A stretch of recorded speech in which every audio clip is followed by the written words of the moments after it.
හරිලම එතකොට අපි කතා කරගෙන හිටියේ මෙන්න මේ ප්‍රශ්නේ මේ ව්‍යාපාරිකයෝ තුන්දෙනාගෙන් ඉහළ තොග පිරිවැටුමක් තියෙන්නේ කාගෙද? ඒකට හේතුව මොකක්ද කියලා. එතකොට අපි දන්නවා පොළව කනින යන්ත්‍ර එහෙම අලෙවි වෙන්නේ මිනිස්සු ගිහිල්ලා ගන්නෑ. විශේෂ ව්‍යාපෘති කරන ආයතනයක් ඒ පොළව මට්ටම් කරන්නේ මැෂින්ස් ගත්තොත් මිසක් විතර අලෙවි වෙන භාණ්ඩ වර්ගයක් නෙමෙයි පොළව කනින යන්ත්‍රයක් කියලා කියන්නේ. ප්‍රතිමාත් මං හිතන්නේ වගේ අපි ඔය කොහේ හරි ට්‍රිප් එකක් ගියොත් දැක්කොත් ප්‍රතිමාවක් වගේ දේවල් ගන්නවා. ඒ වගේ විශේෂ ආයතන හෝටල් වගේ ආයතන සමහරක් කට ගන්නවා. සාමාන්‍ය ජනතාව ගන්න යොමු වෙනවා අඩුයි විශේෂයෙන් ගිහිල්ලා. නමුත් මෝටර රථ මිලදී ගැනීමේ ප්‍රවණතාවයක් හැම කෙනාගේම තියෙනවා. ඒ නිසා ඉහළ තොග පිරිවැටුම් අනුපාතයක් තියෙන්නේ මෝටර රථ අලෙවි කරන ව්‍යාපාරයේ. ඒකට හේතුව තමයි මෝටර රථ අලෙවිය වැඩි වීම. මෝටර රථ අලෙවිය වැඩි වීම.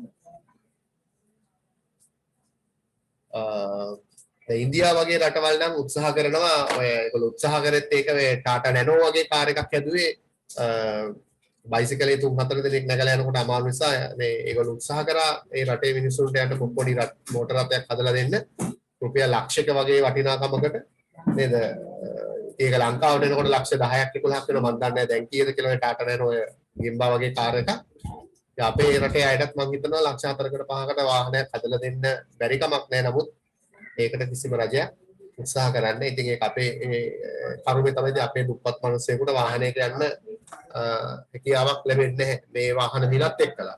මම හිතනවා මේ උත්තරේ සාධාරණයි කියලා නේද? හැම කෙනෙක්ම කැමති මෝටර රථයක් මිලදී ගන්න. හරි ඊට පස්සේ මම කැමති මෙන්න මේ අපි මෙන්න මේ ප්‍රශ්නේ කළාද?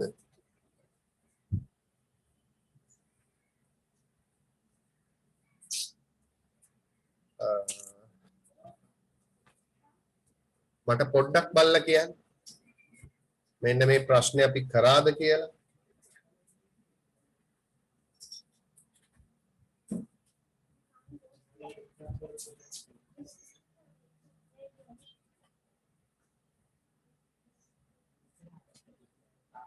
නෑ සර් කරේ නෑ. කරේ නෑනේ. අපි මෙහෙම කරමු. විශේෂ ප්‍රශ්න දෙකක් තියෙනවා කතා කරන්න මේ ගිණුම් කරන අනුපාත ගණනය කිරීමෙන් අපිට තියෙන ප්‍රයෝජන සහ මේ අනුපාතවල තියෙන ගැටලු සහගත තත්ත්ව නැත්නම් අඩුපාඩු නැත්නම් සීමාවන් කියන ප්‍රශ්න දෙක. මේ දෙක කතා කරලා අපි මේ ගැටලුවට එමු. එතකොට ගැටලුව දුන්නට පස්සේ ඔයගලන්ට උනත් උත්තර හොයාගන්න හරි පුළුවන් නැත්නම් මම මේ වීඩියෝ එකෙන් පස්සේ ආයි මූල්‍ය අනුපාත වලට එන්න අදහසක් නැහැ. ඊට පස්සේ මෙහෙයුම් කළමනාකරණය කියන පාඩමට තමයි යන්න උත්සාහ කරන නිසා මිනිත් 40කින් මේක කට් වෙන නිසා අපි ඉස්සෙල්ලා අර ප්‍රශ්නේ කතා කරලා මේ ගානට එමු. එතකොට අපිට මොන හරි කරගන්න පුළුවන් නිසා එතකොට මෙන්න මේ ප්‍රශ්නේ ලියාගමු. මේකත් හොඳ ප්‍රශ්නයක්. accounting වලටත් කොහොමද ප්‍රයෝජනවත්? මෙන්න මේකයි ප්‍රශ්නේ. ව්‍යාපාරිකයෙකුට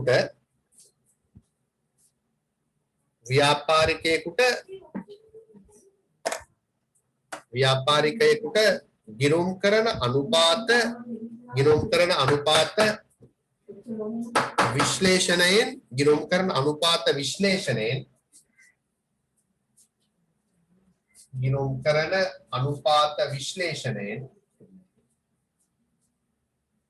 ලබාගත හැකි ප්‍රයෝජන. ව්‍යාපාරිකයෙකුට ගිණුම් කරන අනුපාත විශ්ලේෂණයෙන් ලබාගත හැකි ප්‍රයෝජන.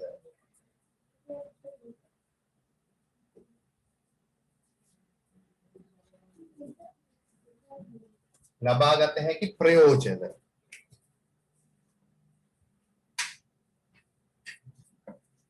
ලබාගත හැකි ප්‍රයෝජන.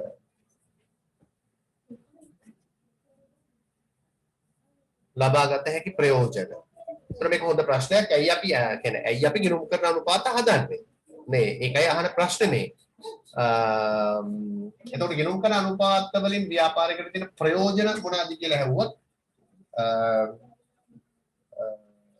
අපිට කියන්න පුළුවන් මේ අපි දැන් අනුපාත කීපයක්ම හැදුවානේ.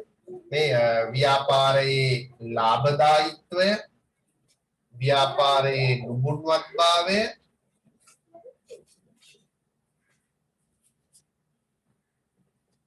ව්‍යාපාරයේ ද්‍රවශීලතාවය, ව්‍යාපාරයේ ප්‍රාග්ධන තෝලනය. ඒ කියන්නේ අපි ලාභදායීත්ව අනුපාත හැදුවා, ද්‍රවශීලතා අනුපාත හැදුවා, තෝලන අනුපාත හැදුවා.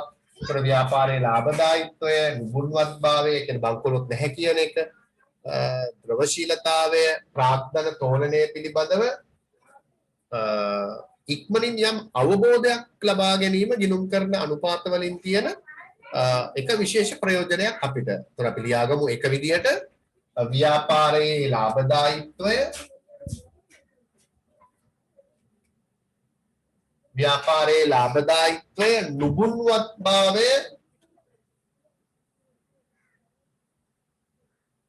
නුඹුන්වත්භාවය, ද්‍රවශීලතාවය,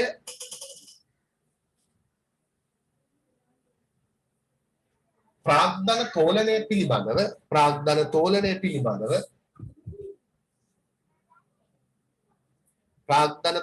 පිළිබඳව යම් අවබෝධයක් ලබාගත හැකි වීම. ප්‍රාග්ධන තෝලනය පිළිබඳව යම් අවබෝධයක් ලබාගත හැකි වීම. යම් අවබෝධයක් ලැබීම.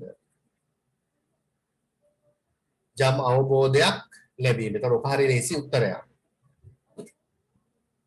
යම් අවබෝධයක් ලැබීම. ඒ වගේම ව්‍යාපාරයේ අතීත තත්වය වර්තමාන තත්වය සමග සැසඳීම සඳහා අපිට අනුපාත හදන්න පුළුවන්. ගිය අවුරුද්දේ දල ලාභ අනුපාතය කීයද? මේ අවුරුද්දේ දල ලාභ අපි මතකයි අපි එහෙම ගානකුත් කරා. නේද? ගිය අවුරුද්දේ දල ලාභ අනුපාත අඩුයි, ලාභය සුද්ධ ලාභය වැඩි. ගිය අවුරුද්දේ දල ලාභ අනුපාතය අඩුයි, සුද්ධ ලාභය වැඩි. මේ අවුරුද්දේ දල ලාභ අනුපාතය වැඩි, මෙන්න බලේ සුද්ධ ලාභය අඩු වෙලා. මතක ඇති අපි මේ ප්‍රශ්නේ කතා කරා. ඒකට හේතුව මේ දල ලාභය වැඩි වුණත් සුද්ධ ලාභය අඩු වෙන්න පුළුවන්. ඒකට හේතුව අපි හේතු තුනක් කිව්වා. දල ලාභය වැඩි වුණත් ඇයි සුද්ධ ලාභය අඩු වෙන්නේ කියලා. අනිකුත් ආදායම් අඩු වෙලා, අනිකුත් මෙහෙයුම් වියදම් වැඩි වෙලා. නැත්නම් ඒ දෙකේම බලපෑම නිසානේ. දල ලාභය වැඩි වුණාට වැඩක් නැහැ, සුද්ධ ලාභය අඩු වෙන්න පුළුවන්. අනිකුත් ආදායම් වියදම් හේතුව නිසා. ව්‍යාපාරයේ අතීත තත්ත්වය වර්තමාන තත්ත්වය සමග සැසඳීම සඳහා. ව්‍යාපාරයේ අතීත තත්ත්වය වර්තමාන තත්ත්වය සමග සැසඳීම සඳහා අනුපාත අපිට හදන්න පුළුවන්. ව්‍යාපාරයේ අතීත තත්ත්වය වර්තමාන තත්ත්වය සමග සැසඳීම සඳහා. එතකොට ඒකටම අපිට කියන්න පුළුවන් ව්‍යාපාරයේ තත්ත්වය වෙනත් ව්‍යාපාර වෙනත් තරගකාරී ව්‍යාපාර සමග සැසඳීම සඳහා. අපි මේ වගේ ප්‍රශ්නකුත් කතා කරා දැන් ටිකකට ඉස්සල්ලානේ. තොග පෙරේට අනුපාතිකය තරගකාරී ව්‍යාපාර වලට සාපේක්ෂව ඇයි අපේ අඩු වෙලා තියෙන්නේ කියලා අද ප්‍රශ්නයක් අපි කතා කරා. මතක ඇති. ව්‍යාපාරයේ තත්වය වෙනත් තරගකාරී ව්‍යාපාර සමග සැසඳීම සඳහා. ව්‍යාපාරයේ තත්වය වෙනත් තරගකාරී ව්‍යාපාර සමග සැසඳීම සඳහා. ඒකනේ අපි එහෙම ප්‍රශ්නයක් කතා කරේ. ඒගොල්ලන්ගේ තොග පෙරේට අනුපාතය වැඩි. ඇයි තරගකරුවෙක් විදිහට අපේ තොග පෙරේට අනුපාතිකේ අඩු හොයලා බලන්න පුළුවන්. ව්‍යාපාරයේ තත්වය වෙනත් තරගකාරී ව්‍යාපාර සමග සැසඳීම සඳහා. වෙනත් තරගකාරී ව්‍යාපාර සමග සැසඳීම සඳහා. වෙනත් තරගකාරී ව්‍යාපාර සමග සැසඳීම සඳහා. වෙනත් තරගකාරී ව්‍යාපාර සමග සැසඳීම සඳහා. අපි දන්නවා අපි මේ වගේ අභ්‍යාසයක් කරා ජංගම අනුපාතයේ දෙකක තියෙන්න ඕනේ. තියෙන්නේ 1.8ක. ශනික අනුපාතය එකක තියෙන්න ඕනේ. නමුත් තියෙන්නේ 0.58ක්. එතකොට ද්‍රවශීලතාවේ අඩුවක් ව්‍යාපාරයේ පෙන්නනවා. මේ ද්‍රවශීලතා ගැටලුවක් තියෙනවා.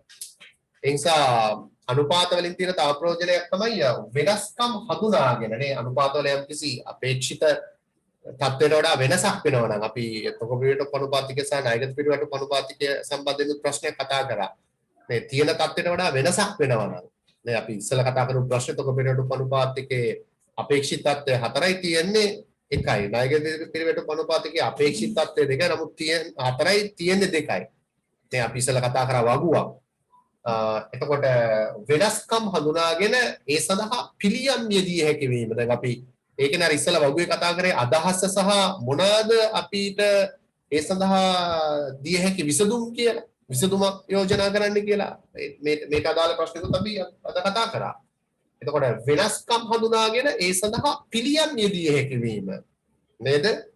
දැන් ණයගතියෝන්ගේ සල්ලි එකතු කරගන්න අමාරු නම් ණයගති පිළිවෙට අනුපාතිකය අඩු නම් නේද? එතකොට මුදල් වට්ටම් දෙන්න පුළුවන්. සාධ්‍යකරණයට යන්න පුළුවන්. ඒ වගේ ක්‍රම අද අපි සාකච්ඡා කරා. එතකොට වෙනස්කම් හඳුනාගෙන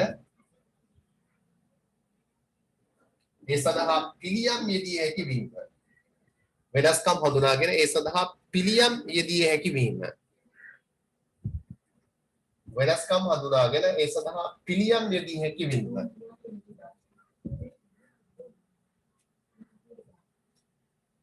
ඒ වගේම අනාගත කටයුතු සැලසුම් කිරීම සඳහා ප්‍රයෝජනවත් වීම. අනාගත කටයුතු සැලසුම් කිරීම සඳහා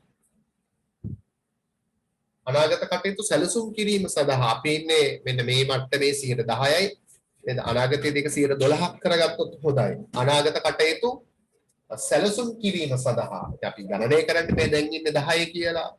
ටාකට් එකකට යන්න 112ක. ඉතින් ගණනය කරොත් අපිට පේන්නේ දැන් අපි ආර්ථික වර්ධනය ගණනය කරොත් දන්නේ ලංකාවේ ආර්ථික වර්ධනය 102යි කිය. අපි බලන්නේ ඒක 104ක් කරගන්න නැත්නම් 106ක් කරගන්න නේද? ඒකට මොකද කරන්න ඕනේ කියන ක්‍රියාමාර්ග වලට යන්න පුළුවන්. අනාගත කටයුතු සැලසුම් කිරීම සඳහා තියෙන මට්ටම දැනගන්න එපේ. ඉදිරිය සැලසුම් කරන්න. අනාගත කටයුතු සැලසුම් කිරීම සඳහා වර්තමානයේ අනුපාත සකස් කිරීම ප්‍රයෝජනවත්. අනාගත කටයුතු සැලසුම් කිරීම සඳහා. හයවෙනි එකට විශේෂ උත්තරයක්. හයවෙනි උත්තරෙත් අපි දන්නවා අපිට ඕනේ ව්‍යාපාරය උපරිම කාර්යක්ෂමතාවයකින් පවත්වාගෙන යන්නනේ. මේ මන්දගාමීව නෙමෙයි. ඒතකොට උපරිම ක්ෂමතාවයකින් පවත්වාගෙන යාම සඳහා අවශ්‍ය ප්‍රමිතීන් වශයෙන් උපරිම කාර්යක්ෂමතාවයකින් යුතුව පවත්වාගෙන යාම සඳහා අවශ්‍ය ප්‍රමිතීන් වශයෙන්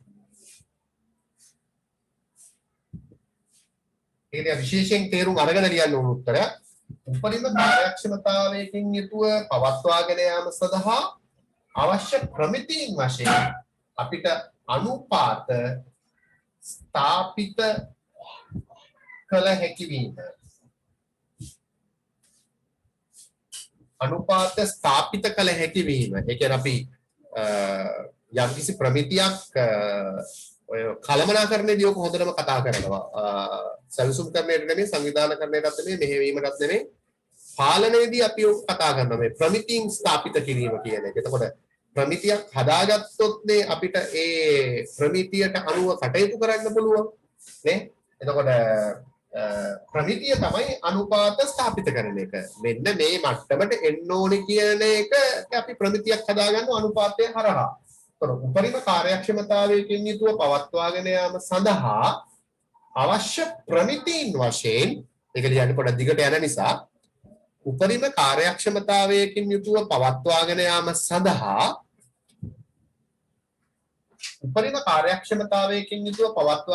සඳහා අවශ්‍ය ප්‍රමිතීන්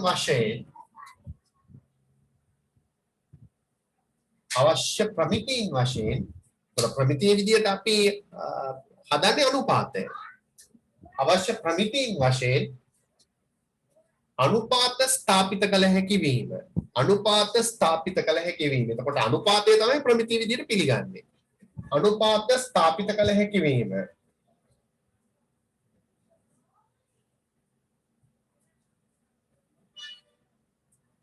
අනුපාත ස්ථාපිත කළ හැකි වීම ප්‍රමිතීන් වශයෙන් ප්‍රමිතිය තමයි අනුපාතය. අනුපාත ස්ථාපිත කළ හැකි වීම තවදුරටත් තේරුම් ගන්න ඕන නම් උදාහරණ ශුද්ධ ලාභ අනුපාතය 10%ක මට්ටමකින් පවත්වාගෙන යාම.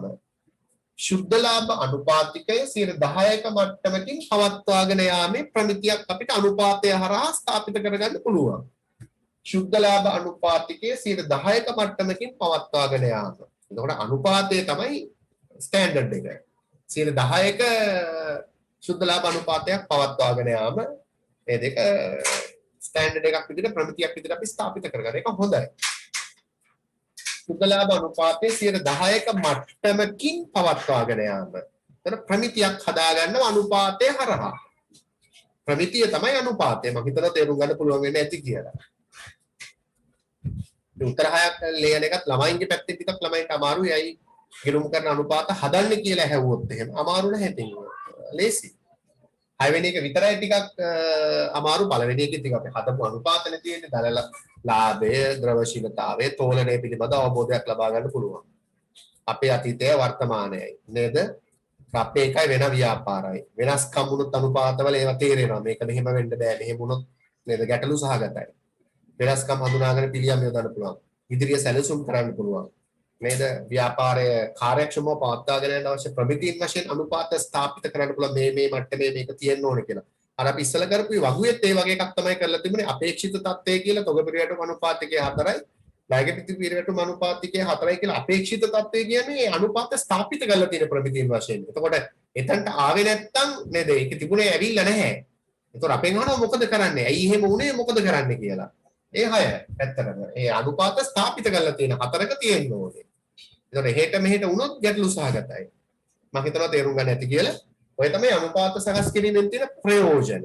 ඒක ලේසි. ඊට පස්සේ ප්‍රශ්නෙට අපි ගියොත් එහෙම මෙන්න මේ ප්‍රශ්නේ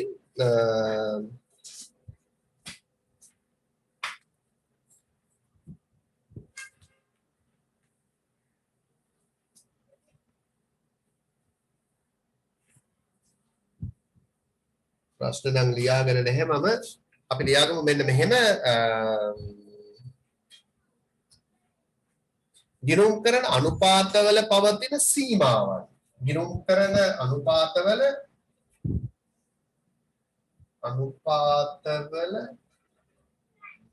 සීමාවන්.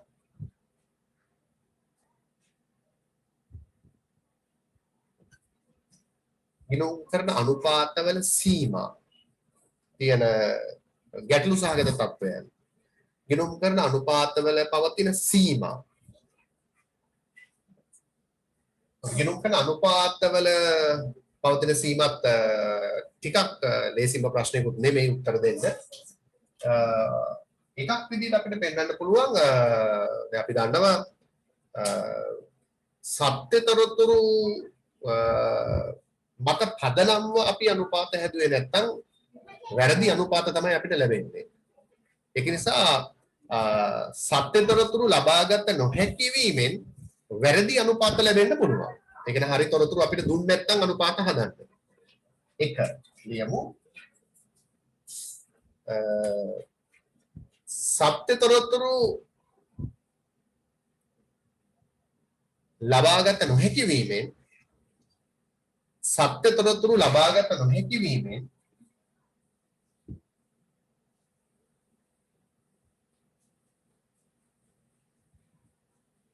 සත්‍යතරතුරු ලබාගත නොහැකි වීමෙන් වැරදි අනුපාත ලැබීම. හරි තොරතුරු මත අපි අනුපාත හදන්න ඕනේ. වැරදි තොරතුරු දාලා බොරුවට කාවා හරි සන්තෝෂ කරන අනුපාත හදන්න බෑ. සත්‍ය තොරතුරු ලබාගත නොහැකි වීමෙන් වැරදි අනුපාත ලැබීම. අපිට අතින් දාලා පෙන්නලා හදන්න පුළුවන් නේ ඕන්න. එහෙම හරියන්නේ නැහැ. සත්‍ය තොරතුරු ලබාගත නොහැකි වීමෙන් වැරදි අනුපාත ලැබෙන්නේ. තේරුමක් නැති වැඩක් වෙනවා.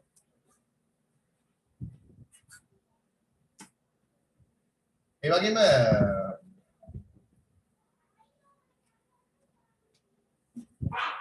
තව අපිට අඩුපාඩුවක් විදිහට ලියන්න පුළුවන් මෙන්න මෙහෙම එකක්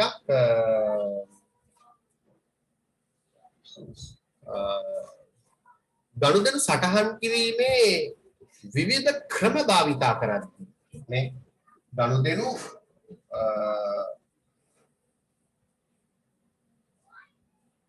සටහන් කිරීමේ විවිධ ක්‍රම ගනුදෙනු සටහන් කිරීමේදී විවිධ ක්‍රම භාවිතා කරොත් ඒ මත සකස් කරන දත්ත වෙනස් වෙන්න පුළුවන්. දැන් ගනුදෙනු සටහන් කිරීමේදී විවිධ ක්‍රම භාවිතා කරනවද කියලා ඔයගොල්ලන්ගෙන් ඇහුවොත් එහෙම. මොකද ගනුදෙනු සටහන් කිරීමේදී විවිධ ක්‍රම භාවිතා කරන්න පුළුවන්. ඒක උදාහරණයක් කිව්වොත් එහෙම සමහර ව්‍යාපාර ස්ථාවරවත්කම් දේපල පිළියෙත උපකරණ ක්ෂය කරන්නේ සරල මාර්ග ක්‍රමයට. ඔයගොල්ලෝ ඉගෙනගෙන ඇති සරල මාර්ග ක්ෂය ක්‍රමය සමහර ව්‍යාපාර ක්ෂය කරන්නේ හීනවන ශේෂ ක්‍රමයට. එතකොට ධාරණගේ යම්කිසි ගැටලුවක් තියෙනවා. නේද? සරල මාර්ග ක්‍රමයේදී එකම ආගයක් තමයි ෂය විදියට එන්නේ. හීනවන ක්‍රමයේදී ෂය එන්නේ අඩු වේගන යනවා. එතකොට ඒ ෂය සටහන් කිරීමේ ක්‍රම දෙකේ වෙනසක් තියෙනවා. අපි කියන්නේ සරල මාර්ග ක්‍රමයට වඩා හීනවන ශේෂ ක්‍රමය වඩා ප්‍රායෝගික ෂය ක්‍රමයක් කියලා. සරල මාර්ග ෂය ක්‍රමය ඇත්තටම සත්‍ය තත්ත්වය නෙමෙයි පෙන්වන්නේ. ඒකයි ගැටලුව. මේ ඒකයි මම කියන්නේ සත්‍ය තොරතුරු හරියට ගත්තේ නැත්නම් වැරදි අනුපාත තමයි ලැබෙන්නේ. සරල මාර්ගය එච්චර සාර්ථක ෂය ක්‍රමයක් නෙමෙයි. ඔයගොල්ලෝ මම හිතන්නේ දන්නවා ඒක. මේ එකම කියන්නේ ලක්ෂයකට ගත්ත මැෂින් එක මේ අවුරුද්දෙත් 110යි 10යි ලබන අවුරුද්දෙත් 10000ක් වෙන්න බෑනේ. IPV වැට ෂය කරන්න බෑනේ ලබන අවුරුද්දේ ලක්ෂයක් වටින්නේ නැහැ 98නේ බලන්න ඕනේ 110ක්. නමුත් සරල මාර්ගවලදී බලන ලක්ෂයටමයි. එතකොට ඒක සත්‍ය තත්ත්වය නෙමෙයි. ඒතර මෙන්න මේ ගැටලුව වෙනවා නේ. එතකොට දෙවෙනි සීමාව අපි ලියාගමු දෙක ගනුදෙනු සටහන් කිරීමට විවිධ ක්‍රම භාවිතා කිරීමෙන් තේරෙන්නේ නැති මං හිතනවා. ගනුදෙනු සටහන් කිරීමට විවිධ ක්‍රම භාවිතා කිරීමේදී ගනුදෙනු සටහන් කිරීමට විවිධ ක්‍රම භාවිතා කිරීමේදී දත්තවල වෙනස්කම් සිදුවීම මම හිතනවා මේක ඉගෙනගෙන ඇති කියලා සරල මාර්ගයි හීනමනයි ඔයගොල්ලෝ දත්තවල වෙනස්කම් සිදුවීම ශුද්ධාගේ යම්කිසි වෙනසක් තියෙනවා ක්‍රම දෙකට හැදුවොත් දත්තවල වෙනස්කම් සිදුවීම එහෙම බැහැනේ වෙනස්කම් වෙන්නනේ එක ක්‍රමයක් තියෙන්න ඕනේ දත්තවල වෙනස්කම් සිදුවීම තුන්වෙනි එක විදිහට මම කැමති කියලා දෙන්න දැන් ඇස්තමේන්තුගත තොරතුරු මත පදනම්ව සකස් කරන අනුපාත නේද වැරදි වෙන්න පුළුවන් මේ ඒක පුරෝකථනය කරලා නැහැ හදන්නේ ඇස්තමේන්තුගත තොරතුරු මත පදනම්ව සකස් කරන අනුපාත වැරදි වීම ඒකත් අපි ලියාගමු ඇස්තමේන්තුගත තොරතුරු මත සකස් කරන අනුපාත වැරදි වෙන්න පුළුවන්. ඒක එස්ටිමේට් එකක් නේ. ඇස්තමේන්තුගත තොරතුරු මත සකස් කරන අනුපාත වැරදි වීම.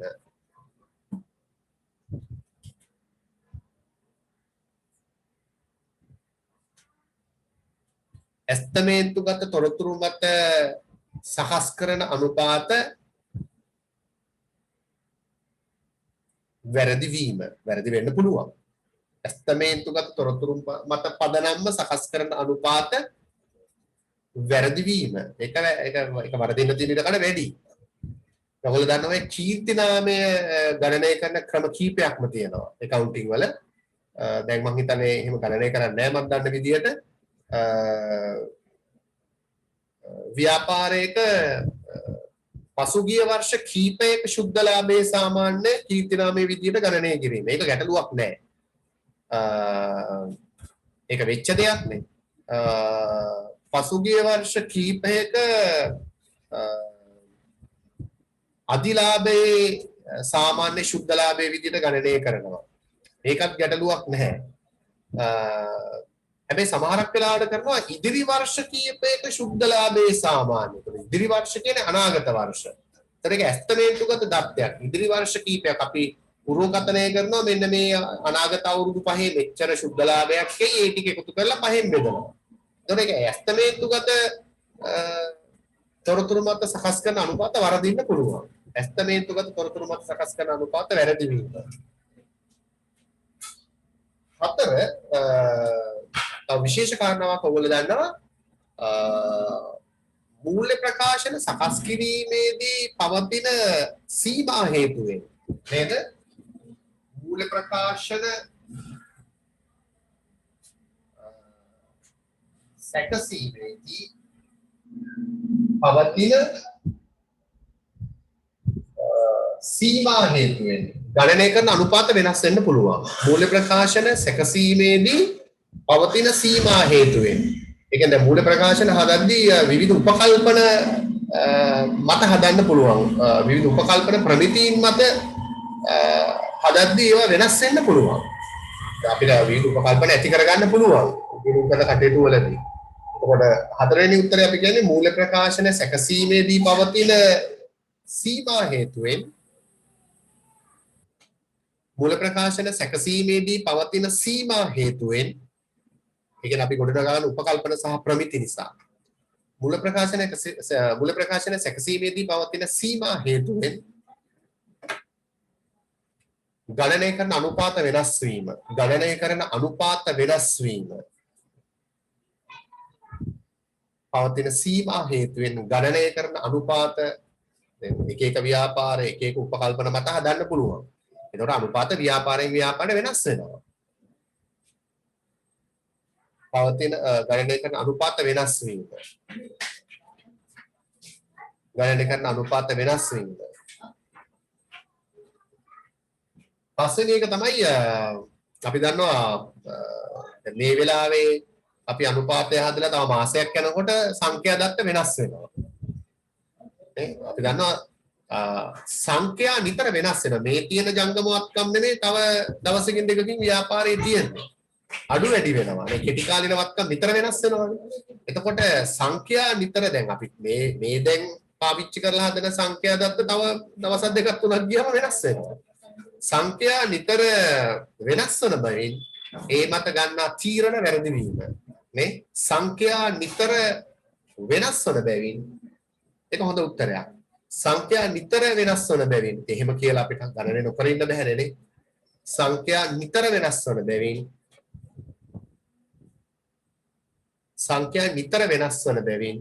ඒ මත ගන්නා තීරණ වැරදි වීම. සංඛ්‍යා නිතර වෙනස් වන බැවින් ඒ මත ගන්නා තීරණ වැරදි වීම. සංඛ්‍යා නිතර වෙනස් වන බැවින්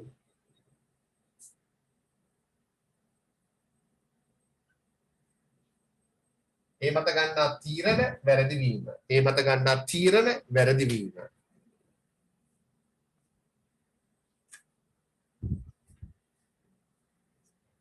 ඒ වගේම තරගකාරී ව්‍යාපාරවල තොරතුරු ලබා ගැනීම අපහසු වීම.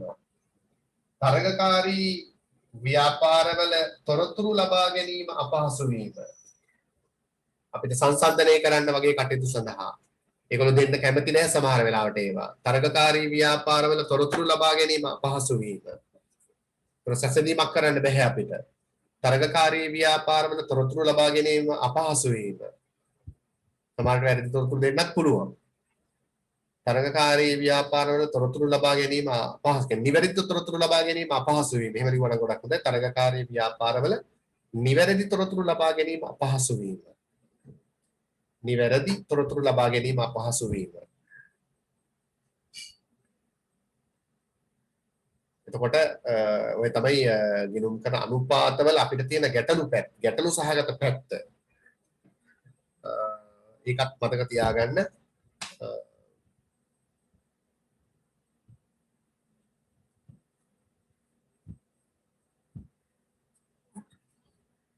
ඊට පස්සේ මම අර පෙන්නපු ගාන තියෙනවා තව අතිරේක වශයෙන් අපිට ඕනනම් සාකච්ඡා කරන්න පුළුවන්. මෙන්න මේ ගාන. හැබැයි ප්‍රශ්නේ තියෙන්නේ මේක ලියා ගන්න වෙන එකයි.